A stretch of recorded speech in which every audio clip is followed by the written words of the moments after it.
Hello दोस्तों, devotion institute में आप सभी का स्वागत है। हमारा ज्योमेट्री का अगला सेशन 29 नंबर और आज हम शुरू कर रहे हैं सर्कल। देखिए 3 दिन क्लास नहीं हो पाई, लेकिन बहुत जरूरी कारण था, कंफर्टेबल नहीं था मैं तबीयत के पॉइंट ऑफ व्यू से, इसलिए मजबूरी थी। लेकिन आगे अपन कोशिश करेंगे क्लासेस को थोड़ी लंबी लेकर के पिछला जो छूट गया उसे अपन कवर करने की कोशिश करें, ताकि आपके एग्जाम में आपको सबसे ज्यादा फायदा मिल सके। ध्यान दीजिएगा, 1-2 मिनट अपन बात कर लेते हैं इस ज्योमेट्री के बारे में। देखिए बहुत कुछ हमने कर लिया है, 29th सेशन है, क्या क्या बच रहा है। सबसे पहले मेरे को 6-7 सेशंस आपके सर्कल में लेने पड़ेंगे, क्योंकि सर्कल मैं बात करूं बहुत इंपॉर्टेंट है। अगर ट्रायंगल के बाद सबसे इंपॉर्टेंट कुछ है तो वो सर्कल ही है। आप देखिए, आपको कम से कम एक दो क्वेश्चन तो प्री में चाहे कोई भी एग्जाम हो आपको जरूर देखने को मिलते हैं, और मेंस में केवल सर्कल से कई बार 4-5 क्वेश्चंस तक आए, तो दैट्स वेरी इंपॉर्टेंट। तो आपको इस पर ध्यान देना होगा। देखो, तो 6-7 सेशन सर्कल के करने पड़ेंगे। थोड़ा हमारा पार्ट जो है क्वाड्रिलेटरल्स को लेकर के, अपन थोड़ा ट्रेपेजियम में एक दिन बात करेंगे, रोम्बस को लेकर बात करेंगे, हम लोग रेक्टेंगल और स्क्वायर को लेकर बात करेंगे। बस थोड़ा सा है, तो 10-12 सेशंस करने पर ये कंप्लीट हो पाएगा। फिर देखो, मैं जो चाहता हूं ना, वो जैसे अपन ने ट्रिग्नोमेट्री में भी किया, पहले हाइट एंड डिस्टेंस में किया, मैं आपको रेफरेंस के लिए बता रहा हूं। ज्योमेट्री के एंड में क्या करेंगे हम, वेरी टफ क्वेश्चन, एक क्वेश्चन ऐसा जिसमें मजा आ जाए वो लेंगे लास्ट के अंदर अपन, है ना। इन सारी बातों को करने के बाद, जैसे देखो हाइट एंड डिस्टेंस अगर आप उठा के देखेंगे तो शायद 4 या 5 सेशन मैंने लिए हैं, उससे बाहर कुछ होता ही नहीं है मेरी नजर में, तो कम से कम नहीं होता, चाहे आप किसी भी लेवल का एग्जाम दे लो, कंपटीशन एग्जाम। तो जरा ध्यान दीजिएगा, सर्कल को लेकर बात करते हैं। एक बार मैं ऐसा मानता हूं जैसे बिल्कुल आपको कुछ नहीं आता और अपन जीरो से शुरू करते हैं, और फिर जो आसान चीजें हैं उनको फटाफट कर लेंगे, और फिर अपन जाते हैं पॉइंट्स पर। ध्यान दीजिएगा, देखो सर्कल की अगर मैं बात करूं आपसे, तो 3 ऐसी बातें हैं जिन पर यह पूरा चैप्टर डिपेंड करेगा। जितने भी प्रश्न हैं मेनली 3 पार्ट्स में बांट सकते हैं हम।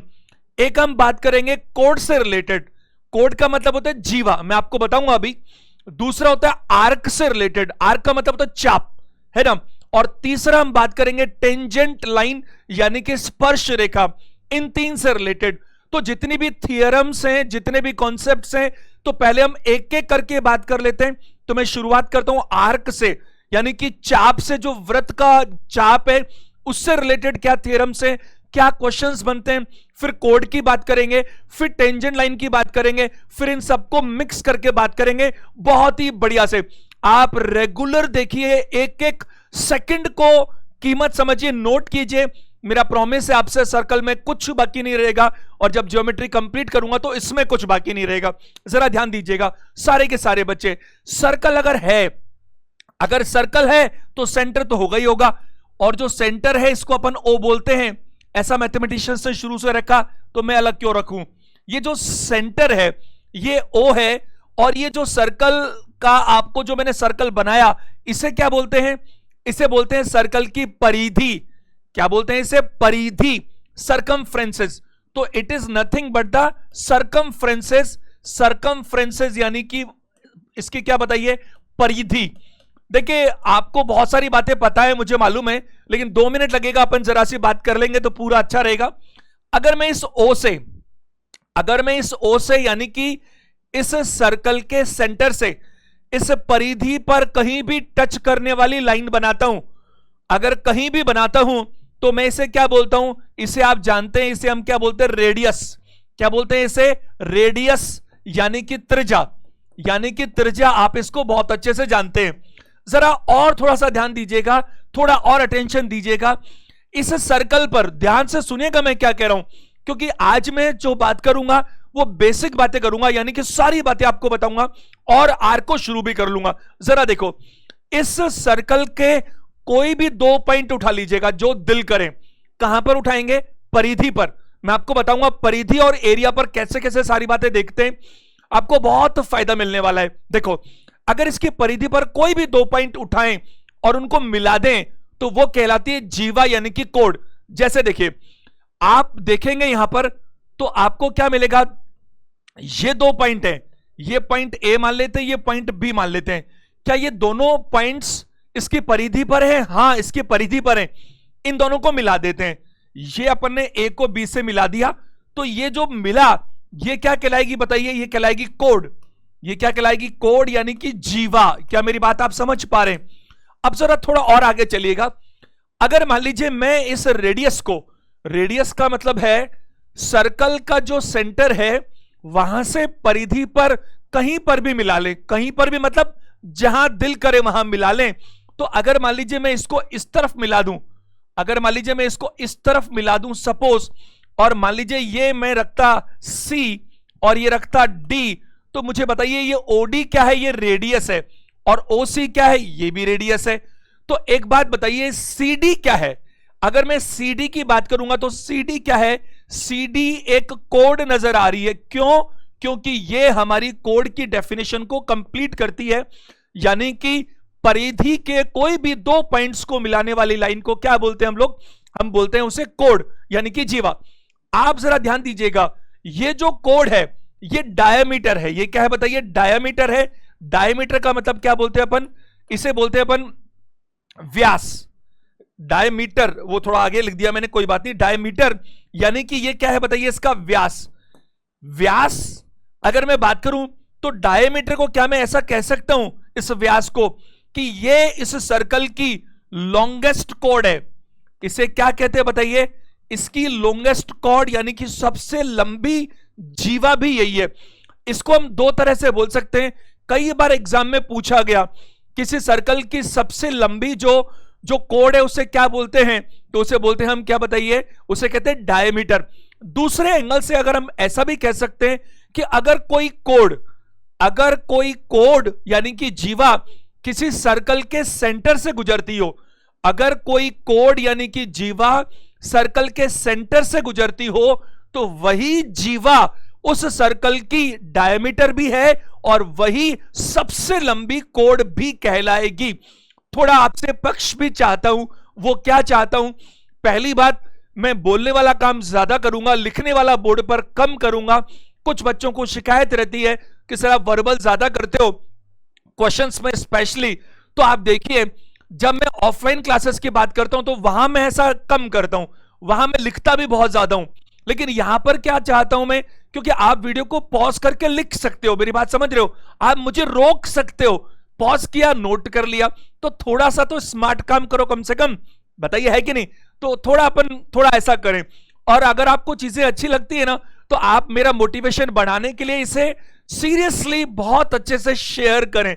जैसे जो अपन संडे का सेशन आता है उसमें रिस्पॉन्स बहुत अच्छा मिल रहा है, बहुत ज्यादा लोगों को पसंद आ रहा है। मेरे पास पर्सनली सैकड़ों बहुत सारे मैसेजेस आ रहे हैं।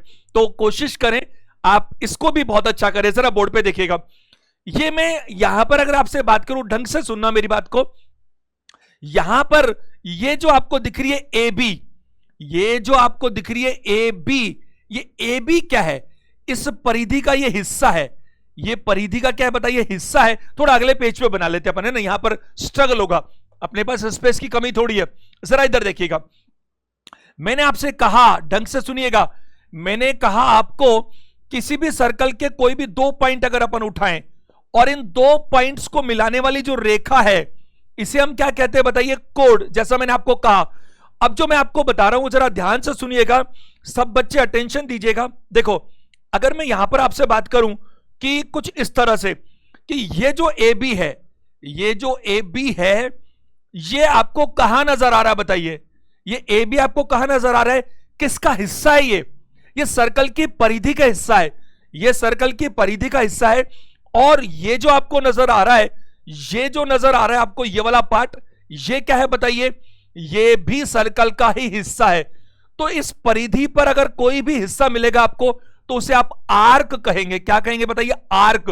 तो ये जो नीचे वाला है ये छोटा है, इसलिए इसे अपन माइनर आर्क कहते हैं, इसे माइनर आर्क कहते हैं। और जो ऊपर वाला है उसे क्या कहते हैं अपन? Major arc. क्या मेरी बात समझ पा रहे हैं? ये मेजर आर्क है, ये हमारी छोटी वाली आर्क है। आर्क मतलब क्या? ये नहीं है आर्क, ये तो क्या है? ये तो आपकी कोड है, ये तो जीवा है। ये आपकी क्या है बताइए? वृत्त चाप जिसे बोलते हैं। आर्क का मतलब क्या होता है? चाप।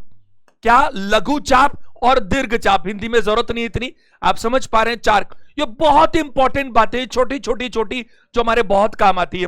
क्योंकि हम आज जो शुरू करेंगे वो इस आर्क से ही शुरू करेंगे, आर्क के बारे में। अब मैं आपको एक बात बताऊं, जरा ध्यान से मेरी बात को समझिएगा। देखो, अगर मान लीजिए मैं आपसे कुछ ऐसी बात अभी कर रहा था कि यहां पर, और मैं आपके सामने दो सर्कल बना रहा हूं और दोनों में कुछ बातचीत कर रहा हूं। देखो, अगर मैं कोई भी बातचीत इसकी परिधि पर करता हूं तो वो सारी बातें आर्क से रिलेटेड हो जाती है, लेकिन अगर मैं इस सर्कल में कोई भी बात यहां पर करता हूं तो ये इसके एरिया से रिलेटेड होती है। किससे होती है? एरिया से रिलेटेड। तो आपने इस ए बी को क्या बोला था अभी? आर्क। और इधर भी आपने क्या बोला था? इसको आर्क बोला था। लेकिन अगर मैं यहां बात करूं, जरा ध्यान दीजिएगा, ये किसका पार्ट है? ये पार्ट जो है वो इसके क्षेत्रफल का पार्ट है। ढंग से समझिएगा, ये जो ए ओ बी है, ये ए ओ बी, ये क्या कहलाता है? ये कहलाता है सेक्टर। क्या कहलाता है? सेक्टर। किससे बन रहा है ये? रेडियस से। ये ओ ए रेडियस है, ओ बी भी रेडियस है, क्योंकि सेंटर से आप परिधि पर कहीं भी मिलाएंगे तो वो क्या कहलाएगी? रेडियस कहलाएगी। अब मैं आपसे जो कहना चाहता हूं उस पर बहुत ध्यान दीजिएगा। देखो, आप मुझे एक बात बताइए, अगर मैं यहां पर इस आर्क ए बी के साइज की बात करूं कि ये आर्क जो ए बी है इसकी लेंथ कितनी है, तो मुझे इतना बताइए कि ये ए बी किसका पार्ट है? ये ए बी परिधि का पार्ट है। तो परिधि मतलब ऐसे मान लो कितनी लंबाई है, नाप लें इसको, और उसका ये छोटा सा पार्ट है वो मुझे चाहिएगा। आप जानते हैं कि सर्कल में सेंटर इंपॉर्टेंट है और ये पूरा 360 डिग्री के बराबर होता है। अब देखो, ये वाला जो आर्क में निकालना चाहूंगा तो इसकी परिधि क्या होती है? 2 पाई आर। परिधि क्या होती है? 2 पाई आर। और मुझे इस पूरे को अगर मैं देखूं, इस पूरे को, तो एंगल कितना बनेगा? जैसे देखिए यहां पर जरा ध्यान दीजिएगा, मान लीजिए सपोज ये एंगल 70 डिग्री है, ये एंगल 70 डिग्री है, और ये जो बच गया ये 290 डिग्री है। भाई 360 होना चाहिए ना, तो पूरा 360 में डिवाइड होगा, तो 360 से डिवाइड करूंगा अगर मैं, तो 1 डिग्री के बराबर जितनी आर्क है वो मिलेगी, और जितना ये एंगल है उससे मैं मल्टीप्लाई करूंगा तो मुझे इस आर्क का साइज मिलेगा। और ये 2 कांस्टेंट है और 360 भी कांस्टेंट है, इसीलिए हमेशा क्या होता है, ये थीटा पाई आर और नीचे 180, ये फॉर्मूला बन जाता है, यानी पाई आर अपॉन 180, और जितना थीटा है वो, तो ये परिधि का हिस्सा है, इसलिए इस परिधि के फॉर्मूले में से चाहिए होता है। इधर देखिएगा, अगर इस सेक्टर को हिंदी में क्या बोलते हैं? ये त्रिज्या से बना है तो त्रिज्या खंड बोलते हैं, त्रिज्या खंड बोलते हैं। ध्यान से सुनिएगा, मैं छोटी छोटी बातें भी बता रहा हूं ताकि कहीं कुछ कमी ना रह जाए। ये किसमें से निकलता है? ये क्षेत्रफल में से निकलता है। तो अगर मैं इस ओ ए बी की बात करूंगा तो इस पूरे सर्कल का क्षेत्रफल कितना आएगा? पाई आर स्क्वायर। पूरे की पूरे जो ये जो सर्कल है इसका एरिया क्या आएगा? पाई आर स्क्वायर। ये पूरा देखो तो कितना बनेगा? मान लीजिए 70 डिग्री है, ये पूरा कितना है? 360 के बराबर, और ऊपर आपको जितना ये थीटा है उससे मल्टीप्लाई कर देंगे तो ये पार्ट निकल कर आ जाएगा क्षेत्रफल में जो यहां पर है। ये मेंसुरेशन में ज्यादा डिटेल में पढ़ेंगे हम लोग, लेकिन अभी यहां पर रेफरेंस देना तो बहुत जरूरी था। तो उम्मीद है आप मेरी बात को समझ पा रहे। कुछ मैंने बेसिक बातें आपको बताई हैं। तो मैंने आपको बताया कि आर्क क्या होती है, ये माइनर आर्क है, वो मेजर आर्क है। मैंने आपको बताया कोड क्या होती है, जीवा किसे बोलते हैं हम।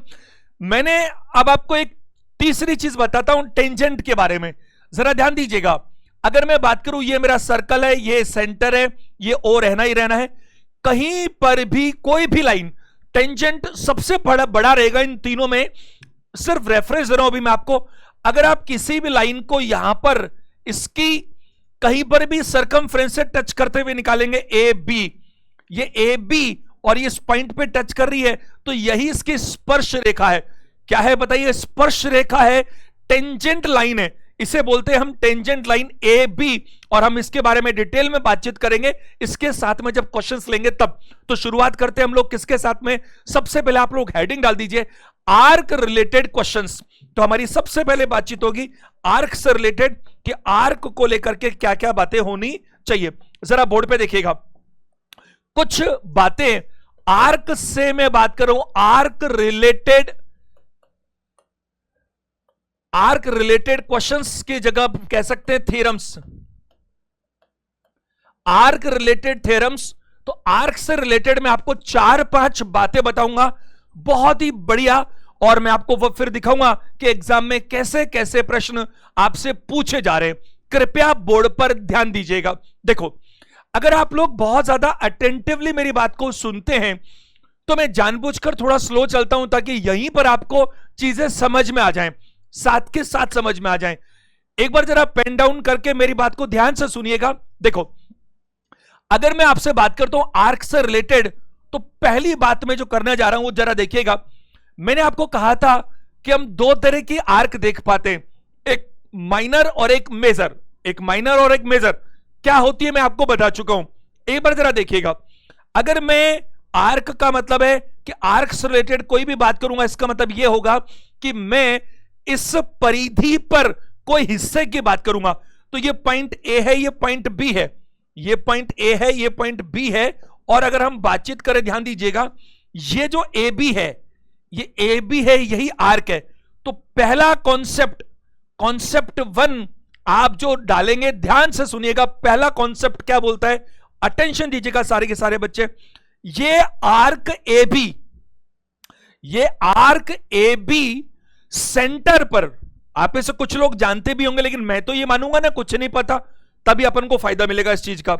देखो, मैं कह रहा हूं ये आर्क ए बी सेंटर पर, ये सेंटर ओ है, इस सेंटर पर जो एंगल बनाता है, ये आर्क ए बी से सेंटर पर जो एंगल बनता है वो हमेशा इसी आर्क के द्वारा, अब जो बच गई परिधि, परिधि कहां बच गई, अरे ये तो बन गया ना, ए बी से तो काम ले लिया हमने, अब जो बच गई वो इधर से है। तो वो जो बच गई परिधि, उसके ऊपर इसका आधा एंगल बनाएगा। मैं कोई भी चीज आपको सीधे परोसता नहीं हूं, प्रूव करके दिखाऊंगा अभी, और बहुत सारी बातें ऐसे भी बताऊंगा जो वास्तव में समझने से बहुत सारे क्वेश्चंस करना आसान हो जाएगा। तो इसका मतलब क्या हुआ कि ये जो आर्क ए बी है, आर्क ए बी है, वो सेंटर पर जो एंगल बनाता है उसकी तुलना में जो बची हुई परिधि पर एंगल है वो आधा बनता है। ये आधा है तो ये डबल कह सकते हैं। तो मैं कह सकता हूं कि ये अगर थीटा है तो ये 2 थीटा है, और अगर ये थीटा है तो ये थीटा बाई 2 है। ये पहली बात है। क्या मेरी बात को आप समझ पा रहे? Are you getting my point? मैंने क्या कहा, आप वीडियो को पॉज करके नोट कर लीजिएगा मैं जो कह रहा हूं, और फिर मैं इसका जो कॉन्ट्ररी है वो भी दिखाऊंगा। ये पहला कॉन्सेप्ट है। मैंने क्या कहा, किसी भी आर्क द्वारा, किसी भी आर्क द्वारा, किसी भी चाप द्वारा केंद्र पर बना कोण, किसी भी चाप द्वारा केंद्र पर बना कोण हमेशा जो सरकमफ्रेंसेस बच गई उस पर बने कोण का डबल होता है ना। इस आर्क के द्वारा सेंटर पर जो एंगल बनेगा वो जो बची हुई सरकमफ्रेंसेस है उस पे बने हुए एंगल का हमेशा डबल होगा ही होगा, ऑलवेज होगा। अब एक तो ये प्रारूप है। अब इसको अगर अपन प्रूफ करना चाहे तो कैसे प्रूफ करें, जरा बोर्ड पे देखिएगा। सारे के सारे स्टूडेंट्स जरा ध्यान दीजिएगा बोर्ड पर। प्रूफ करने के लिए मैं एक बार इसको दोबारा से बनाना चाहूंगा, क्योंकि ये वहां पर तो फिर मिक्स हो जाएगा, तो कंपैरिजन ही नहीं हो पाएगा। ये हम लोग बात कर रहे थे कुछ इस तरह से, है ना। ये मैंने कहा कि थीटा है और ये 2 थीटा है, ये हमें प्रूफ करना है। ये ए बी हमारी क्या है बताइए, आर्क है, यही तो प्रूफ करना था। अब जरा देखिएगा, सारे के सारे बच्चे ध्यान दीजिएगा, बोर्ड पर अटेंशन दीजिएगा। ये प्रूफ करना है हमारे को, अभी कर लेते हैं प्रूफ। देखो, आप क्या कीजिए, ये ए पॉइंट है, ये बी पॉइंट है, इसको सी पॉइंट बना लीजिए, इसको सी पॉइंट बना लीजिए प्रूफ करने के लिए। और आप क्या करें, इस सी से इस ओ को मिलाइए। ये ओ है ना हमारे पास में, सेंटर है ये, इस सी से ओ को मिलाइए, मिला दीजिए। ये सी से ओ को मिला दिया। अच्छा मुझे बताइए, आप एक बात बताइए मेरे को, सेंटर से अगर हम सरकमफ्रेंसेस पे मिलाएंगे तो वो हमेशा क्या होगा, सेंटर से अगर सरकमफ्रेंसेस पे मिलाएंगे तो वो हमेशा रेडियस होगा। तो आप मुझे बताइए, ये ओ है, ओ ए क्या है, रेडियस है, बताओ। ओ बी क्या है, रेडियस है, तो बराबर होनी चाहिए। ओ सी क्या है, रेडियस है। ये तीनों रेडियस है या नहीं मुझे बताइए। और एक ट्रायंगल में 2 रेडियस तो हो नहीं सकती। ओ सॉरी, वेरी सॉरी, सर्कल में। अभी तक क्या इतने दिनों से हम ट्रायंगल पढ़ रहे थे तो ट्रायंगल ही मुंह से निकल गया। किसी भी सर्कल में रेडियस तो एक ही होती है ना भाई। अब जरा देखो बोर्ड पे ध्यान से, मैं आपसे बात करूं, आप मेरे को एक बार इस ट्रायंगल की बात करेंगे। कौन सा ट्रायंगल?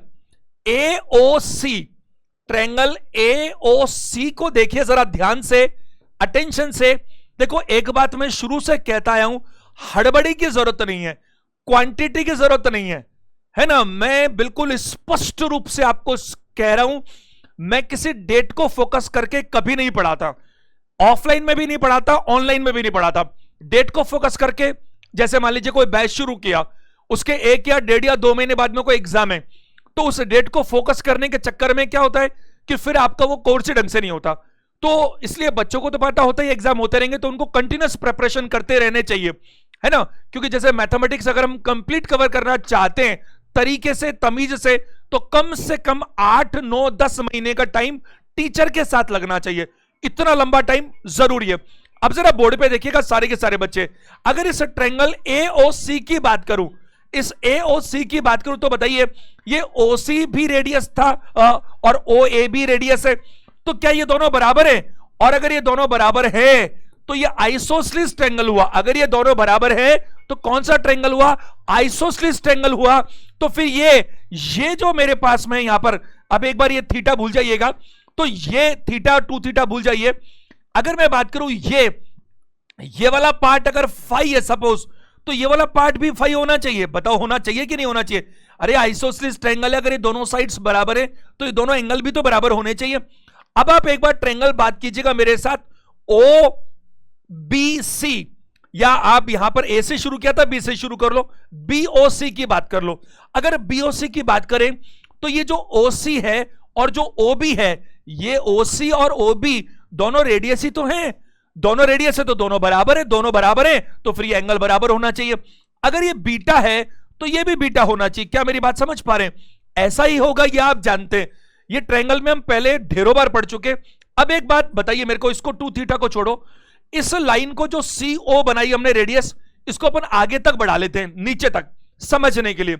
आप एक बात बताइए, इस ट्रायंगल AOC की बात कीजिए, इस ट्रायंगल AOC की बात कीजिए।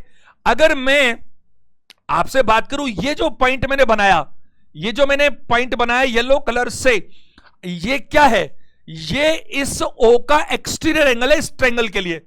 ट्रायंगल AOC में जो एंगल O है, ये इसका एक्सटीरियर एंगल है। बताइए है कि नहीं? और किसी भी ट्रायंगल में जो एक्सटीरियर एंगल है वो क्या होता है? उसी एक्सटीरियर एंगल वो होता है जो उसके इंटीरियर एंगल के अपोजिट दोनों एंगल्स के सम के बराबर होता है। तो कोई भी एक्सटीरियर एंगल क्या होता है? जो उसके इंटीरियर एंगल के अपोजिट के दोनों एंगल से उनके सम के बराबर होता है। ये हम पढ़ चुके। तो फिर ये इंटीरियर तो ये रहा, इसके सामने वाले जो सम है वो 2 फाई बनता है। और इसी तरह से इस ट्रायंगल में बात करेंगे तो अपोजिट में 2 बीटा बनता है। क्या बनता है कि नहीं बनता? आप मुझे एक बात बताइए, एंगल C को अगर हम देखना चाहें, एंगल C को देखना चाहिए, इसको आप ACB कहेंगे तो और अच्छा लगेगा। ACB को अगर कहना चाहें तो ये क्या है बताइए? ये फाई प्लस बीटा है। और अगर मैं आपसे एंगल AOB की बात करूंगा तो बताइए ये क्या है? ये 2 फाई प्लस 2 बीटा है। क्या मेरी बात समझ पा रहे हैं? तो ये प्रूव होता है इस तरह से कि जो सेंटर पर, मैं इसका उल्टा भी कराऊंगा, बहुत सारी बातें हैं, अगर आप ये अच्छे से सीख लेंगे ना तो देखो क्वेश्चंस में कितना मजा आता है ना। और जो लोग रेगुलर क्लासेस अटेंड कर रहे हैं उनको ये बात समझ में आ रही होगी कि इससे पहले भी हमने जो कुछ किया है उसको बहुत बारीकी से करने की कोशिश की है। तो ये एक बात हुई कि सेंटर पर बना एंगल हमेशा उसकी जो सर्कमफ्रेंसेस बच गई उस पे बड़े एंगल का हमेशा क्या होता है? डबल होता है। अब जरा एक बार जरा देखिएगा बोर्ड पे, इसको एक दूसरे एंगल से मैं आपको दिखाना चाहता हूं। अटेंशन देंगे सारे के सारे बच्चे अटेंशन देंगे। देखो अगर हम यहां बातचीत करें कुछ इस तरह की कि मान लो सपोज ये एक सर्कल है, बहुत ध्यान से सुनना मैं क्या कहना चाह रहा हूं। और ये जो सर्कल है, इस बार मैं आपको ऐसा कहना चाह रहा हूं कि अभी तक मैं आपको जो ढंग से सुनना, ढंग से उल्टा दिखाना चाहता हूं। अभी मैं जो दिखाना चाह रहा था वो मैंने ये आर्क पकड़ी थी AB, ये वाला पॉइंट AB पकड़ी थी। बताइए पकड़ी थी कि नहीं पकड़ी? अब मैं आपको उल्टा बताना चाहता हूं। जैसे अभी इधर देखेंगे तो समझ में आएगा, एक तो आर्क आपको दिख रही है AB, बताइए, और एक आर्क आपको दिख रही है, क्या बताइए, ए सी बी। तो इसमें से मेजर आर्क कौन सी है, ए सी बी, और माइनर कौन सी है, ए बी। तो अभी मैं जो कह रहा था वो माइनर को लेके कह रहा था, और अब जो कह रहा हूं इसी बात को वो मेजर को लेके समझाता हूं। चीज वही है, लेकिन आपकी लर्निंग जबरदस्त हो जाएगी। इधर देखो, अगर मैं आपसे इस मेजर आर्क की बात करूं, इस मेजर आर्क की बात करूं, जरा ध्यान से सुनिएगा। तो ये मेजर आर्क अगर सेंटर पर, अगर इस मेजर आर्क से, ये सेंटर है, इस मेजर आर्क से, इसको लाइन को सीधा मान लीजिएगा, थोड़ा ऐसा बन गया मेरे से। देखो बनेगा तो अंदर ना, तो एंगल तो ये बनेगा। अगर ये मेजर आर्क से सेंटर पर जो बनता है वो डबल बनता है। कहीं से बनता है डबल, जो बची हुई आर्क है। तो ये मेजर आर्क थी, इससे सेंटर पे बनाया। अरे भाई एंगल तो यो बनाओगे ना, ये आर्क है और ये अंदर ही तो बनेगा, इधर थोड़ी बनेगा। इधर जो बनेगा तो वो तो इसका बन जाएगा। तो अगर कोई भी आर्क, चाहे वो मेजर हो चाहे वो माइनर हो, पहले माइनर थी अब मेजर है, कोई भी आर्क सेंटर पे जो एंगल बनाती है तो वो हमेशा डबल बनाती है। किससे डबल बनाती है, जो परिधि बच गई, जो परिधि बच गई उस पर बने एंगल से। अब जो परिधि बच गई वो क्या बच गई, अगर मैं ए बी की बात करूं तो ये वाला पार्ट बच गया, ये बच गया। तो इस पर अगर मैं कोई एंगल बनाऊंगा इस तरह से, मेरी बात समझने की कोशिश कीजिएगा, तो वो कितना बनेगा, बनाइए, थीटा बनेगा। Are you getting my point. तो ये समझने की जरूरत है, यही चीज है जो मैंने यहां बताया वही वहां बताया। सेंटर, ये आर्क सेंटर पर जितना बनाता है वो शेष परिधि में बने का क्या बनाता है, डबल बनाता है। और यहां भी मैंने बोला कि ये आर्क बड़ी वाली सेंटर पे जो एंगल बनाती है वो क्या बनाती है, वो हमेशा उसके बचे हुए जो परिधि इतनी छोटी बच गई उस पर बने एंगल का डबल बनाती है। क्या मेरी बात को आप लोग समझ पा रहे हैं, are you getting my point. अब जरा देखिए, कुछ बच्चों को लगेगा कि सर इतना बारीकी में क्यों जा रहे हो, अरे जरूरी है, मुझे पता है ना, आई नो कि ये जरूरी है तो है। अब एक चीज मैं आपको और बताना चाहूंगा, वो भी जरूरी है, जरा बोर्ड पे देखिएगा। अभी मैंने आपसे एक बात कही कि कोई भी आर्क ये ए बी है, अगर कोई भी आर्क सेंटर पर जो एंगल बनाती है, कोई भी आर्क सेंटर पर जो एंगल बनाती है, ये बना दिया हमने, तो सेंटर पर बना जो एंगल है वो हमेशा, ढंग से सुनिएगा क्योंकि इसमें बहुत ज्यादा बच्चे कंफ्यूज होते हैं, कोई भी आर्क सेंटर पे जो एंगल बनाती है वो वही जो बच गई परिधि उस पर बने एंगल का डबल होता है। ये प्रूफ करना होता है। लेकिन ये जो बना, ये तो ऐसे भी बन सकता है, और ये यूं ही क्यों, जैसे मैंने बनाया तो मैंने कैसे बनाने की कोशिश की, मैंने यहां बनाने की कोशिश की, मैंने जो यहां बनाया मैं उसको यहां भी बना सकता था, बताइए, तो ये भी थीटा होगा। मैंने जो यहां बनाया उसको मैं ऐसे भी बना सकता था, बताइए, तो ये भी थीटा होगा। क्या मैं ऐसा बना सकता था कि नहीं बना सकता था, बिल्कुल बना सकता था।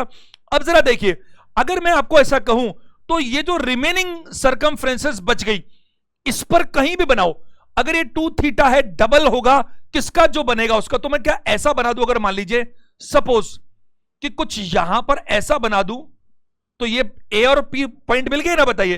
तो ये जो एंगल है, अगर ये वाला 2 थीटा है, अगर ये वाला 2 थीटा है सेंटर वाला, तो ये थीटा होना चाहिए, और ये हमें प्रूफ करना है, ये हमें प्रूफ करना है। तो कैसे प्रूफ करेंगे, जरा सारे के सारे बच्चे ध्यान दीजिएगा, बहुत आसान है इसको प्रूफ करना, क्योंकि अगर आप ये देख लेंगे तो आपकी और बारीकियां क्लियर होंगी, मजा आएगा। इधर देखो बोर्ड पे, आप एक बात बताइए मेरे को, ओ ए जो है, ओ ए क्या है, रेडियस है, ओ बी क्या है, रेडियस है, ओ ए और ओ बी आपस में बराबर है। एक काम और करते हैं अपन सीखने के नजरिए से, तो वो बढ़िया रहेगा, वो अपन ऐसा करते हैं कि अपन एक इस ओ को इस सरकमफ्रेंस से भी मिला देते हैं, तो इसको सी नाम रख देते हैं। तो ये ओ सी भी जो है रेडियस है, और ये तीनों के तीनों आपस में बराबर हैं, बताइए ऐसा है या नहीं। ओ ए, ओ बी और ओ सी आपस में तीनों की तीनों क्या है, बराबर है। तो अब अपन क्या करेंगे, सारे बच्चे समझने की कोशिश कीजिएगा। देखो आपको क्या प्रूफ करना है कि ये थीटा है, क्योंकि मैंने पहले, ये तो बाद में मिला है ओसी, ये प्रूफ करना था कि ये जो आर्क ए बी है, ये आर्क ए बी जो है वो सेंटर पे जो एंगल बनाती है वो हमेशा डबल होता है। इसी आर्क के द्वारा बाकी जो बच गई परिधि, यानी कि परिधि ये बच गई ना, ये बची हुई तो ली है मैंने, ये सी से बी तक बने एंगल का डबल होता है। अब जरा एक बार देखिएगा, सब लोग अटेंशन देने की आवश्यकता है। देखो अगर मैं आपको ऐसा कहूं यहां पर कि ये जो ओसी है, एक बार देखिए जरा सभी लोग ध्यान से, अगर ये ओसी और ओबी को मैं कंपेयर करना चाहूं, एक बार ओबी और ओसी को कंपेयर करना चाहूं तो क्या नजर आता है मुझे? ओबी और ओसी, पहला कंपैरिजन ओबी और ओसी, ये मुझे बराबर नजर आता है। अगर ये मुझे बराबर नजर आता है, जरा ध्यान से सुनिएगा, ये क्या है? कोड है। ये क्या है बताइए? कोड है ना? अब जरा समझना, अगर मैं एक ट्रायंगल देख पा रहा हूं, अगर ओसी ओबी बराबर ओसी होता है और ये रेडियस है, तो मैं ट्रायंगल देख पा रहा हूं, आप देख पा रहे हैं तो बीओसी। क्या आप एक ट्रायंगल देख पा रहे हैं बीओसी? हां, अगर बीओसी देख पा रहे हैं तो ये ओसी और ओबी आपस में बराबर है। ये ओसी और ओबी आपस में बराबर है। अगर ये दोनों आपस में बराबर हैं, अगर ये दोनों आपस में बराबर हैं, तो एंगल सी और एंगल बी आपस में बराबर होने चाहिए। एंगल सी और एंगल बी आपस में बराबर होने चाहिए, आइसोसेलेस ट्रायंगल हो गए। अब ये एंगल सी और एंगल बी में एक संकट आ रहा है। वो क्या आ रहा है कि मुझे ये वाला पार्ट ही नहीं पता। भाई सी तो इसको मिलकर बनेगा ना, ओ ये बी ओ सी की बात कर रहा हूं, तो सी तो इस पूरे को मिलकर बनेगा, तो थीटा तो ये है, इसका मुझे पता नहीं। तो एक काम करते हैं, इसको अपन फाई मान लेते हैं, इसको अपन क्या मान लेते हैं? फाई मान लेते हैं। तो अगर ये सी और बी बराबर होंगे, क्योंकि आइसोसेलेस ट्रायंगल है। आप मुझे एक बात बताइए, आप लोग फॉर्मेलिटी करना चाहते हैं या वाकई में एग्जाम में पास होना चाहते हैं? अगर पास होना चाहते हैं तो इसको हल्के में मत लीजिए। कुछ लोगों को लगता है स्किप करो, समझ में नहीं आ रहा, पता नहीं क्या हो रहा है। अरे समझना पड़ेगा, 2 बार देखो, 3 बार देखो, गहराई में जाना ही पड़ेगा। आप तो, मैं आपको बता रहा हूं कि ये तो ऑनलाइन क्लास है, तो मैं यहां पर कंट्रोल कर ही नहीं सकता। मेरी ऑफलाइन क्लास में तो मैं होमवर्क देता हूं, अगले दिन चेक करता हूं, और जो बच्चा नहीं करके लाता उसकी ताकत ही नहीं होती क्लास में आने की, वो आता ही नहीं है, तो वो अपने आप बच्चे हट जाते हैं जो पढ़ना नहीं चाहते। क्योंकि क्वांटिटी नहीं, क्वालिटी चाहिए, सीरियसनेसली पढ़ने वाले बच्चे चाहिए। आप बस, मैंने कहा ना, एक ही काम करना है तो ढंग से करना है। इधर देखो, इसीलिए मैं चाहता हूं एक एक बात को मैं आपको समझाऊं। और ट्रायंगल देखो, मैंने कितने दिनों तक आपको समझाया, तो भी अभी मैंने उसके वेरी वेरी टफ क्वेश्चंस नहीं करवाए हैं, वो मैं करवाऊंगा अभी। लेकिन हाँ, कॉन्सेप्ट मैंने सारे सिखा दिए आपको। इधर देखो, एंगल सी और बी बराबर है, तो ये बी कितना होना चाहिए? ये बी होना चाहिए इस फाई और थीटा के बराबर। क्या मेरी बात से सहमत हैं? ये जो बी होना चाहिए फाई और थीटा के बराबर होना चाहिए। ये फाई मैंने माना है मेरी तरफ से, तो ये तो मेरा पहला कंपैरिजन कंप्लीट हुआ। अब मैं बात करता हूं आपसे दूसरे कंपैरिजन की, बहुत ध्यान से सुनिएगा। दूसरा कंपैरिजन मैं करूंगा, ये मैंने अभी ओबी और ओसी को बराबर किया था, अब मैं आपसे ओ ए और ओसी की बात करना चाहता हूं, इस ट्रायंगल को लेके बात करता हूं। जरा देखिएगा, ओ ए क्या बराबर है ओसी से? क्या ओ ए बराबर है ओसी के? और अगर ये ओ ए ओसी के बराबर है, तो मैं अब के ट्रायंगल जो ले रहा हूं वो लेना चाहूंगा मैं ए ओ सी। और ढंग से सुनिएगा, इस ए ओ सी में क्या ये दोनों साइड्स बराबर हैं? ओ ए और ओ सी बराबर है, बिल्कुल बराबर है। अगर ये ओ ए और ओ सी बराबर हैं, तो फिर ये एंगल भी बराबर होने चाहिए। बताइए, बराबर होने चाहिए कि नहीं होने चाहिए? अगर हम ट्रायंगल की बात कर रहे हैं, यहां पर ओ ए और ओ सी बराबर है, अगर ओ ए और ओ सी बराबर है, तो फिर ये दोनों साइड्स बराबर है, ये दोनों साइड्स बराबर है, तो एंगल बराबर होने चाहिए। एंगल बराबर होने चाहिए, तो ये थीटा है, तो ये भी थीटा होना चाहिए भाई। ओ सॉरी, ये फाई है ना, तो ये फाई होना चाहिए। क्या ऐसा है या नहीं बताइए? ये वाला मैं बात कर रहा हूं, सिर्फ ये एंगल ए ओ सी। अगर ये फाई है तो ये फाई है। अब हमारी बात खत्म हो जाएगी बस इसके साथ ही। कैसे खत्म होगी जरा देखिएगा, ध्यान से समझिएगा। अगर मैं यहां इसकी बात करूं, अगर मैं इसकी बात करूं, तो समझने की कोशिश कीजिएगा सारे के सारे बच्चे। ये जो मेरे पास में ट्रायंगल है, इसको मैं नाम दूं, अगर मान लीजिए कोई नाम, तो सी तक आगे डी नाम देते हैं इस पॉइंट को, इस पॉइंट को डी नाम दे देते हैं। जरा देखिएगा, एक ट्रायंगल आपको दिख रहा है, क्या दिख रहा है? ढंग से देखो, ट्रायंगल आपको दिख रहा है सी डी बी।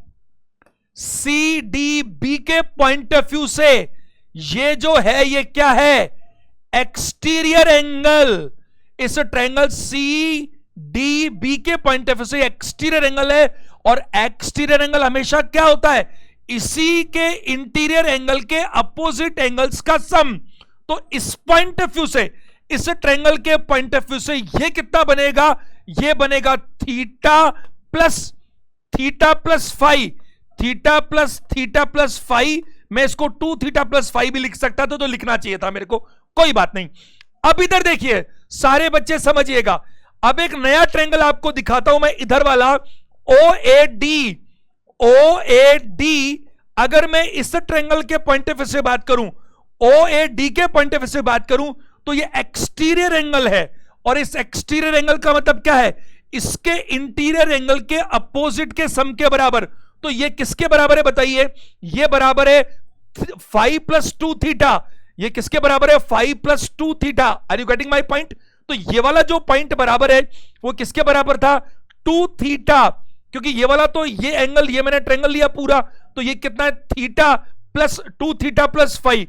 और मैं इधर बात करूंगा। अच्छा, एक मिनट ध्यान से सुनिएगा। अरे ये तो मुझे प्रूफ करना है ना, तो इसे मैं 2 थीटा थोड़ी बोल सकता हूं। ये तो मुझे प्रूफ करना है कि ये थीटा है, तो ये 2 थीटा होना चाहिए। तो इसे मैं थीटा नहीं बोल सकता। इस ओ पे मैं क्या बोल सकता हूं? इसको मैं ई एंगल दे देता हूं। क्या नाम देता हूं? एंगल ई, या बीटा बोल दीजिए, इसको बीटा बोल दीजिए सपोज। तो आप बताइए कि ये जो एक्सट्रीम एंगल है यहां पर, ये क्या होगा? ये होगा बीटा प्लस, क्योंकि ये तो पता ही है ना, अरे तो प्रूफ करना है, बीटा प्लस 5, वरना वो तो बराबर हो जाएंगे आपस में, बीटा प्लस 5। अब एक बात बताइए, ये एक्सटीरियर एंगल है और ये एंगल आपको दिखता है ये, और यही दिखता है ये, तो फिर ये दोनों बराबर हो गए ना, क्योंकि एक्सटीरियर एंगल, तो ये क्या हुआ? ये है 2 थीटा प्लस 5, और ये बराबर है, ये 2 थीटा प्लस 5 किसके बराबर है? ये एक्सटीरियर एंगल है, तो इंटीरियर एंगल के अपोजिट, यानी कि 5 प्लस क्या बताइए? बीटा। क्या इससे हम लोग 5 से 5 काट सकते हैं? तो आपको मिलेगा कि 2 थीटा जो है वो बीटा के बराबर है। क्या मेरी बात आप समझ पा रहे हैं? यानी कि 2 थीटा बीटा के बराबर है, तो बीटा की जगह 2 थीटा लिखना चाहिए। यानी कि इस आर्क द्वारा सेंटर बरा बना एंगल बीटा यानी कि 2 थीटा है, तो इसी आर्क द्वारा जो परिधि का बाकी बचा हिस्सा है उस पर जो एंगल बनता है वो थीटा है। क्या आप लोग मेरी बात समझ पा रहे हैं? कुछ लोग मेरी बात को नहीं समझ पा रहे, मुझे अंदाजा है। एक बार बहुत ही जल्दी से देखिएगा, बात समझने की कोशिश कीजिए। मैंने आपको यह कहा, ये OAB, जल्दी से देखिएगा, ये OAB कह लीजिए, ये जो मेरे पास में है AOB, तो सेंटर पे जो बनेगा वो इसी ACB के डबल बनेगा, यानी यहां पे इसका डबल होना चाहिए। अब इसके लिए मैंने क्या किया? इस OC को मिला दिया, और मैंने आपसे 2 कंपैरिजन करवाए। पहला कंपैरिजन मैंने कराया OB और OC का, चूंकि दोनों रेडियस है, OB और OC दोनों रेडियस हैं, तो ये आइसोसेलेस ट्रायंगल बन गया, और ये एंगल बराबर होने चाहिए। अगर ये एंगल बराबर होने चाहिए, तो ये तो मैंने थीटा मान रखा था, तो ये प्रूफ होना चाहिए कि 2 थीटा आए ये निकल के। अब इसको मैं 2 थीटा ही लिख दूंगा, तो फिर प्रूफ करने बचा क्या? ये थीटा है, तो ये मैंने 5 मान लिया। क्यों मान लिया? क्योंकि अगर ये दोनों साइड्स बराबर है, तो एंगल C और एंगल B बराबर होने चाहिए, एंगल C और एंगल B बराबर होने चाहिए। अब ये बराबर होने चाहिए, तो B क्या करूं मैं? B का तो मुझे पता ही नहीं, पहले ये तो पता लगे। तो ये मैंने 5 मान लिया, तो 5 प्लस थीटा, तो एंगल B क्या होगा? 5 प्लस थीटा। ये देखो मैंने लिख रखा है यहां पर। फिर मैंने कंपैरिजन किया इस वाले के बारे में, ये मैंने OB और OC का कंपैरिजन किया था। अब मैंने OA और OC का कंपैरिजन किया। OA और OC भी रेडियस के बराबर है, और ट्रायंगल मैंने कौन सा लिया? AOC में मैंने देखा कि ये दोनों साइड्स बराबर है, तो फिर वापस से आइसोसेलेस ट्रायंगल हो गया। आइसोसेलेस ट्रायंगल हो गया, तो ये दोनों एंगल बराबर होने चाहिए। ये 5 हमने माना था, अब ये 5 माना था, तो ये 5 अपने आप हो जाएगा। अब बात हो गई ये दोनों का कंपैरिजन करके, इस पॉइंट पर हम बात करना चाहते हैं। ये 2 ट्रायंगल है, एक तो ट्रायंगल मेरे पास है ट्रायंगल CDB, इसको D माना, एक तो ट्रायंगल CDB, इसका ये एक्सटीरियर एंगल। तो एक्सटीरियर एंगल क्या होता है? इसके इंटीरियर एंगल के अपोजिट दोनों एंगल्स का सम। तो इंटीरियर एंगल के अपोजिट क्या है? एक तो थीटा, और इधर क्या है? 5 प्लस थीटा, तो ये बना थीटा प्लस 5। और इस ट्रायंगल AOD के कंपैरिजन में, या OAD कह लीजिए की बात है, इसमें ये एक्सटीरियर एंगल क्या बनेगा? ये मैंने बीटा माना, तो ये बीटा प्लस 5 है, तो बीटा और बीटा प्लस 5, तो ये क्या है? 2 थीटा प्लस 5, और यही एक्सटीरियर एंगल है फाइव प्लस बीटा ये बराबर है, 5 से 5 कैंसिल हुआ तो ये प्रूव हो गया कि बीटा जो है वो 2 थीटा के बराबर है, यानी कि बीटा की जगह मैं 2 थीटा लिख सकता हूं, यानी कि अगर ये थीटा है तो ये 2 थीटा आएगा। उम्मीद करता हूं ये प्रूव हो चुका है। ये मैंने आपको बात बताई आर्क के पहले इंपॉर्टेंट कॉन्सेप्ट के बारे में, और इसका मैंने आपको दोनों रूप दिखा दिया दोनों तरह से। अब जरा ध्यान दीजिएगा सारे के सारे स्टूडेंट, दूसरी बात करते हैं। दूसरी बात कॉन्सेप्ट नंबर 2 आर्क को लेकर के अटेंशन देंगे सारे के सारे बच्चे। ये दूसरा कॉन्सेप्ट 2 ही मिनट का है। वो क्या है जरा देखिए, कोई भी आर्क एक समान आर्क जो है, एक समान आर्क, अरे वो पहले वाले कॉन्सेप्ट का ही दूसरा पार्ट है, कोई नई चीज नहीं है। देखो जरा ये जो आर्क है, ये आर्क जो परिधि बच गई उस पर कितना बनाती है, थीटा मान लीजिए।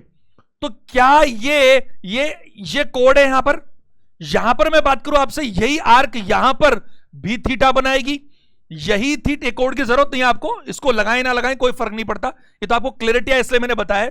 यही आर्क यहां पर लीजिए, ऐसा ले लीजिए कोई दिक्कत नहीं है, तो ये थीटा बनाएगी।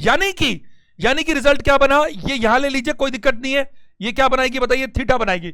यानी कि जो एक समान आर्क है, एक समान आर्क परिधि पर हमेशा एक समान ही एंगल बनाती है।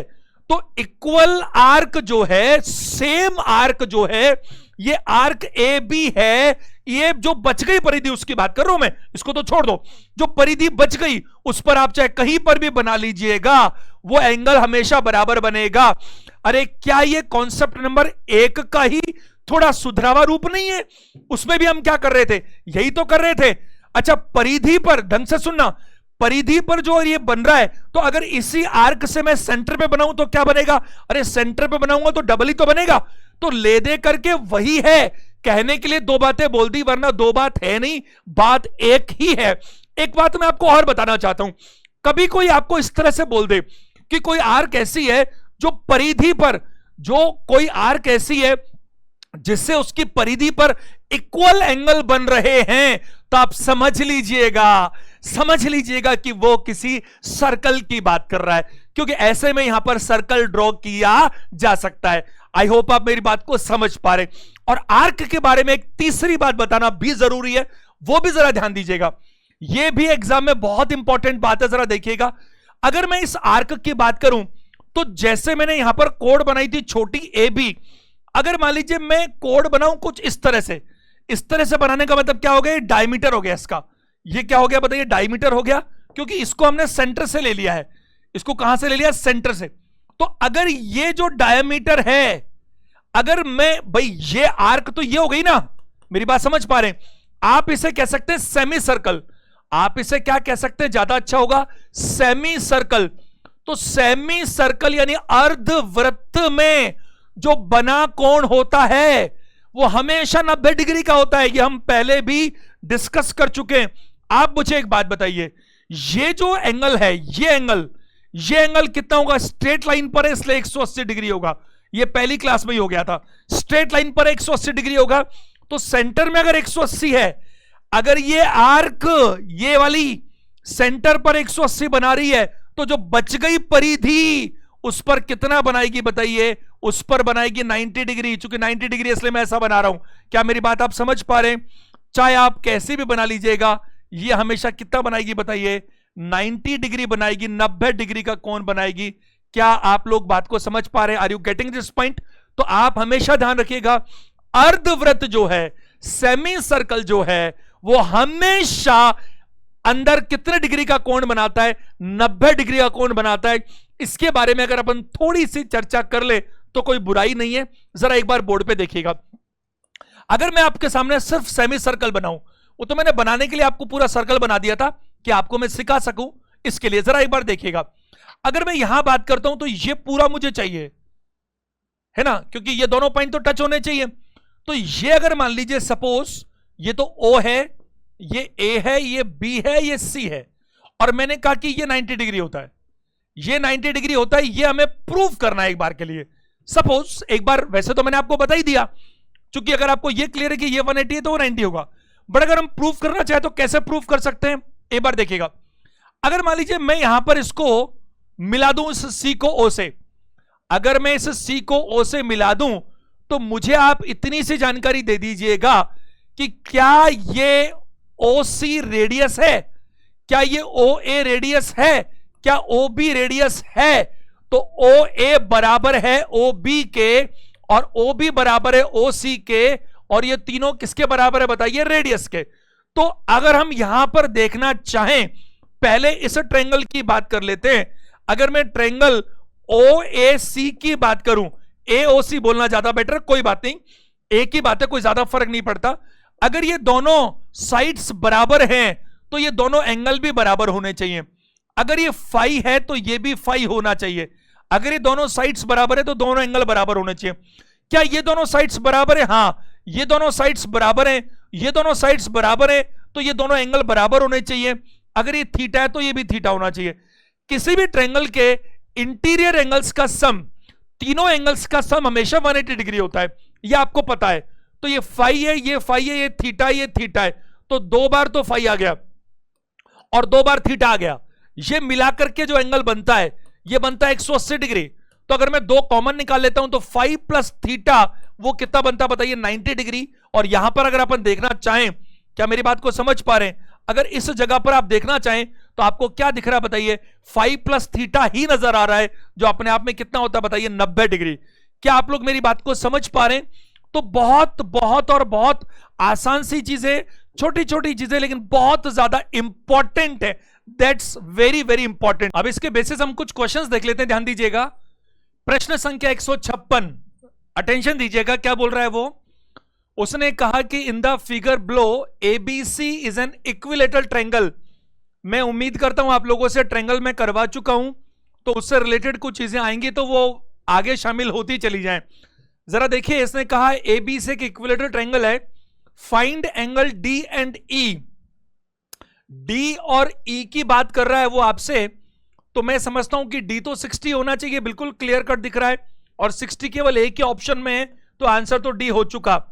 जरा ध्यान दीजिएगा, ये अभी मैंने आपको क्या सिखाया, आर्क, ये बीईसी, ये आर्क जो है समझने की कोशिश कीजिएगा।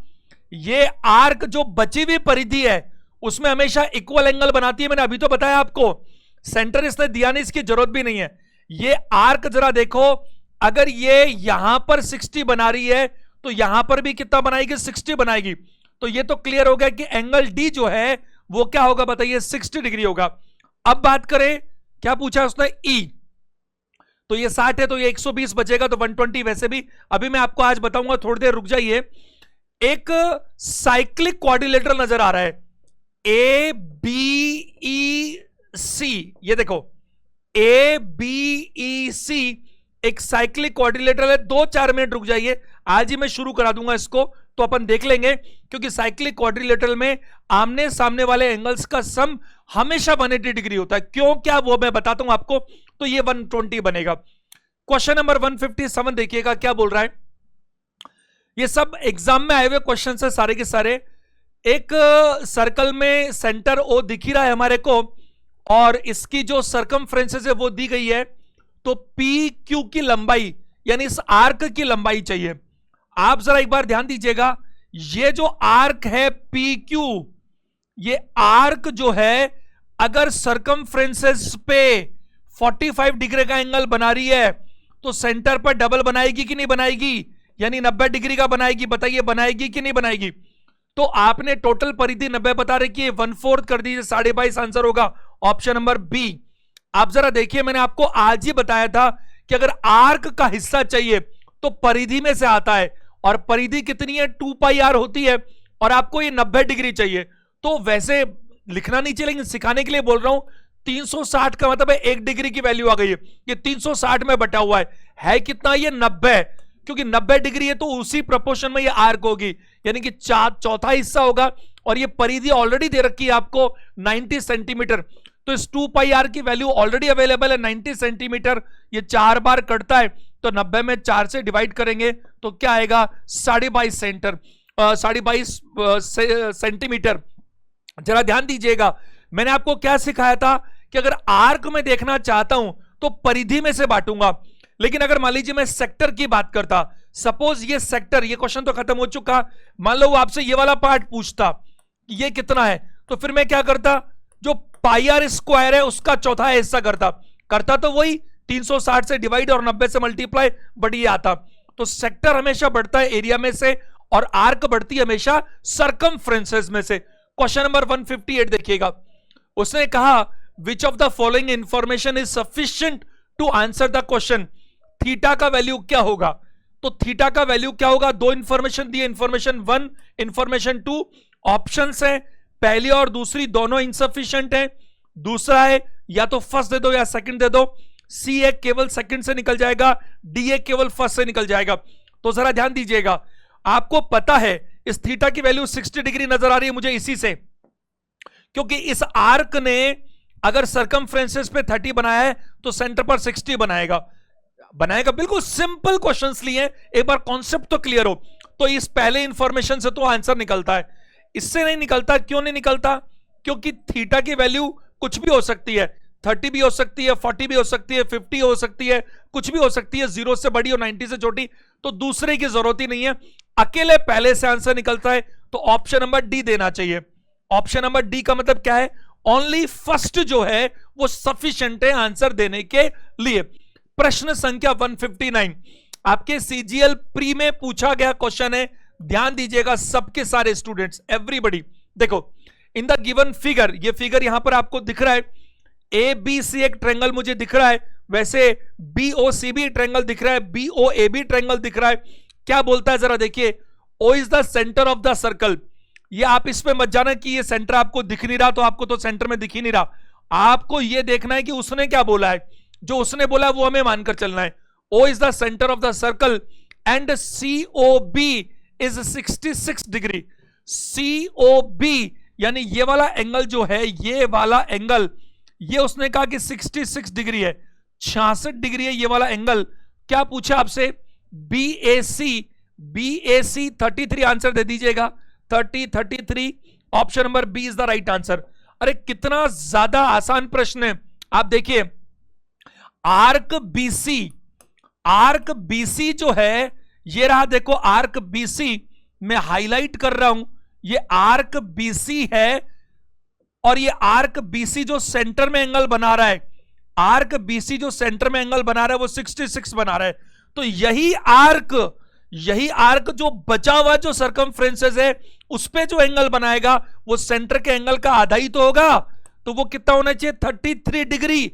आज ही तो आपको सिखाया है मैंने, तो क्या उम्मीद करूं आर्क से रिलेटेड बेसिक बातें आप समझ पा रहे। अब मैं आपको इसी में, चूंकि क्वेश्चन आ गया था साइक्लिक क्वाड्रिलेटरल का, तो पहला ही क्वेश्चन था, मैं जरा उसके बारे में आपसे थोड़ी बात कर लेता हूं। जरा बोर्ड पर ध्यान दीजिएगा, सारे के सारे स्टूडेंट्स अटेंशन दीजिएगा।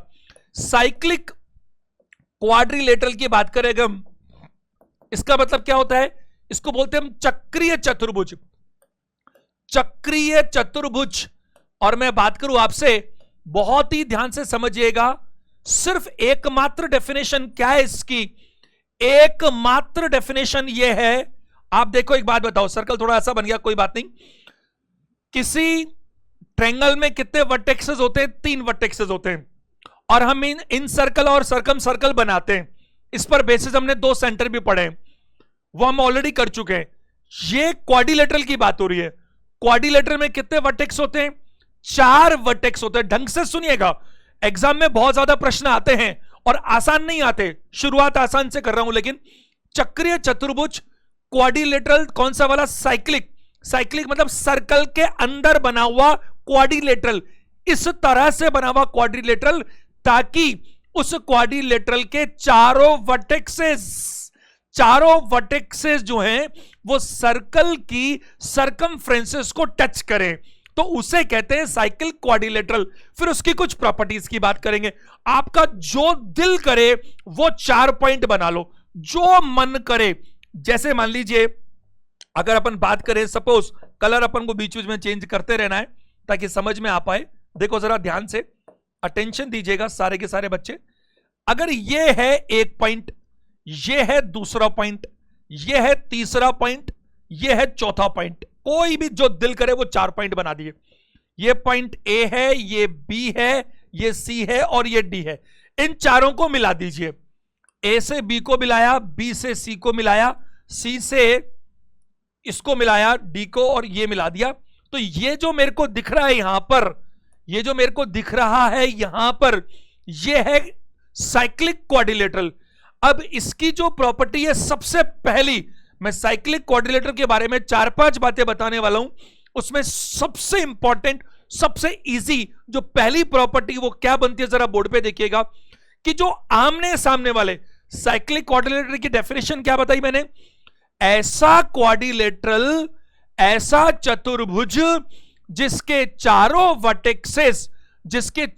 वर्टेक्सेस किसी सर्कल की परिधि यानी सरकमफ्रेंसेस को टच करते हो, उसे ही हम क्या कहते हैं, साइक्लिक क्वाड्रिलेटरल।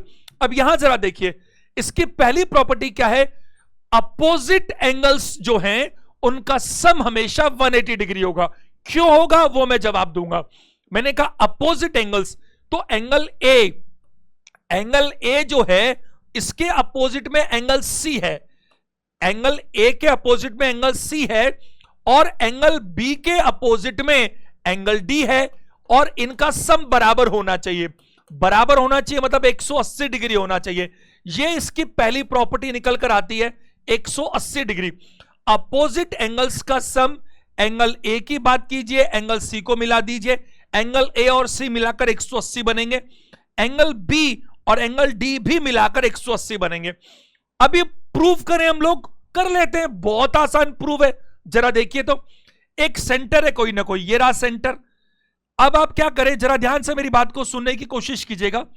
ये सेंटर है, आप कोई भी दो अपोजिट वर्टेक्सेस को मिला दीजिए, जो दिल करे। चाहो तो बी और डी को मिला दीजिए सेंटर से, चाहो तो ए और सी को मिला दीजिए, दोनों ही चीजों से प्रूव हो जाएगा। देखते हैं, जरा अटेंशन दीजिएगा। अपन ऐसे करते हैं, इस बी और डी को मिला देते हैं, बी और डी को मिला देते हैं। तो बी को मिलाइए, ये मिला दिया मैंने, ये मैंने मिला दिया बी को, ये सेंटर ओ था मेरे पास, और ये मैंने मिला दिया डी को, ये लीजिए। अब आगे मिलाकर क्या करें, अटेंशन दीजिएगा। मैं इस डी और बी के पॉइंट ऑफ व्यू से मैं एक आर्क की बात करता हूं। पहला केस आर्क, मैं इधर वाली आर्क की बात करना चाहूंगा एक बार, डी सी बी। ये आर्क जो है, ढंग से समझने की कोशिश कीजिएगा, ये आर्क जो है, कौन सी आर्क, ये वाली, कलर चेंज कर देता हूं, डी सी बी। इस आर्क के बारे में वही प्रॉपर्टी लगा दो जो मैंने आर्क की बेसिक प्रॉपर्टी बताई। क्या बताई, ये कोई भी आर्क सेंटर पर जो एंगल बनाती है वो हमेशा डबल बनाती है। काहे से डबल बनाती है, उसी आर्क के द्वारा उसी सर्कल की बाकी बची हुई सरकमफ्रेंसेस पे बने एंगल से डबल बनता है। तो एक बात बताइए मेरे को, अगर मैं यहां आपसे कहूं तो ये वाला आर्क, अब ये थोड़ा सा यूं बना है देखो, क्योंकि सीधी सी लाइनों को थोड़ी टेढ़ी भी हो सकती थी, कोई बात नहीं। तो ये एंगल कितना बनेगा, ये आर्क के द्वारा, इसी आर्क के द्वारा देखो ये एंगल बन रहा, ये एंगल बन रहा आपके पास में। जरा ध्यान दीजिएगा सबके सब बच्चे, अगर अपन देखें जो ये एंगल है, ये एंगल जो मैंने येलो कलर से बनाया, ये एंगल क्या है बताइए, ये थीटा है। मान लो ये थीटा है, तो फिर अगर ये थीटा है, अगर यहां पर, तो ये कितना बनेगा बताइए, ये बनेगा 2 थीटा। बनेगा कि नहीं बनेगा बताइए। अगर ये थीटा है तो सेंटर पर कितना बनेगा बताइए। अगर ये आर्क कौन सी, डी सी बी, अगर डी सी बी यहां पर सरकमफ्रेंसेस पे थीटा बनाती है, तो फिर सेंटर पे कितना बनाएगी, 2 थीटा बनाएगी, डबल बनाएगी। इसी तरह से दूसरी आर्क है डी ए बी। अगर मैं बात करूं डी ए बी, उल्टी तरफ से देख रहा हूं और कुछ नहीं, डी ए बी कलर आपको दिख ही रहा है पहले से ही, ये ग्रीन कलर है। अगर अपन ग्रीन कलर को उठाते हैं, जरा ध्यान दीजिएगा सभी लोग, देखो इस बार मैं जो अटेंशन दे रहा हूं इसकी बात कर रहा हूं। तो अब जरा इसके नजरिए से देखो, इसके नजरिए से देखें तो जो सरकमफ्रेंसेस बच गई उसकी, वो ये है। तो जो बच गई, मान लो इस पर ये 5 बनाता है, अगर इस पे 5 बनाता है तो सेंटर पे डबल बनाएगा, यानी कि 2 5 बनाएगा कि नहीं बनाएगा बताइए। तो आप एक बात बताइए, ये जो सेंटर है, ये पूरा मिलाकर तो 360 होना चाहिए ना। अरे भाई सेंटर पर जो एंगल बनता है, मैंने पहली क्लास में सिखाया था, वो 360 होना चाहिए। यानी कि 2 फाई और जो 2 थीटा है ये मिलाकर 360 डिग्री होना चाहिए। दो कॉमन ले लीजिए तो थीटा और फाई मिलाकर के वो 180 डिग्री होना चाहिए। थीटा और फाई का मतलब क्या हो गया? एंगल ए और एंगल सी। तो एंगल ए और एंगल सी मिलाकर अगर 180 डिग्री होंगे तो जो बाकी दो बच गए वो भी तो 180 डिग्री होंगे, क्योंकि क्वाड्रिलेटरल के चारों एंगल्स का सम कितना होता है?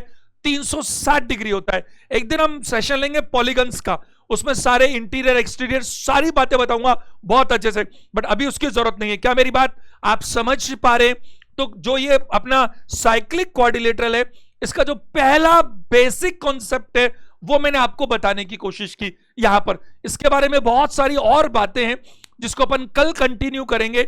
अगर आपको चीजें अच्छी लगती हैं तो प्लीज आप इसे लाइक जरूर करें। जितने व्यूज है उतने लाइक होने चाहिए। कमेंट करके जरूर बताएं कैसा लग रहा है, और अगर आपको लगता है कि ये वाकई में यूजफुल चीजें हैं तो फिर इसको अधिकतम लोगों में शेयर भी करना चाहिए। एक छोटी सी मैं मन की बात बता रहा हूं आपको। क्या बात?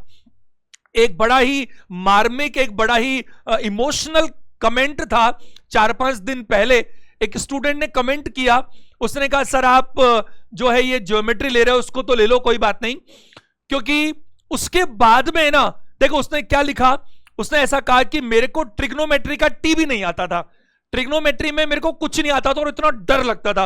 लेकिन उसने ट्रिग्नोमेट्री की सारी क्लासेस देखी, उसने करीब 35 सेशंस है, और अब वो कह रहा है कि मैं बहुत ज्यादा कॉन्फिडेंट हो गया हूं, trigonometry height and distance ultimate हो गया, बहुत अच्छा हो गया है, और ज्योमेट्री में भी मजा आ रहा है। लेकिन वो कह रहा है ना उसको दिल से इतनी तकलीफ हो रही है कि लेकिन सर इतने अच्छे कंटेंट है फिर भी उतने व्यूज नहीं है, बच्चे फिर भी क्या भीड़ के पीछे जाना चाहते हैं। तो उसने मेरे को कहा कि सर ज्योमेट्री तो आप ले लो, उसके बाद में फिर आप क्लासेस मत लेना, आप इतनी मेहनत करते हो। आप देखो किसी के मन की व्यथा कोई किस तरह से देख रहा है। बहुत जरूरी होता है जीवन में, चाहे कोई भी व्यक्ति क्यों ना हो, मोटिवेशन के बिना चीजें बहुत अच्छी नहीं चल सकती। चलिए आज के लिए इतना ही करते हैं। मेरी शुभकामनाएं हमेशा की तरह आपके साथ हैं। सेशन देखने के लिए थैंक यू वेरी मच।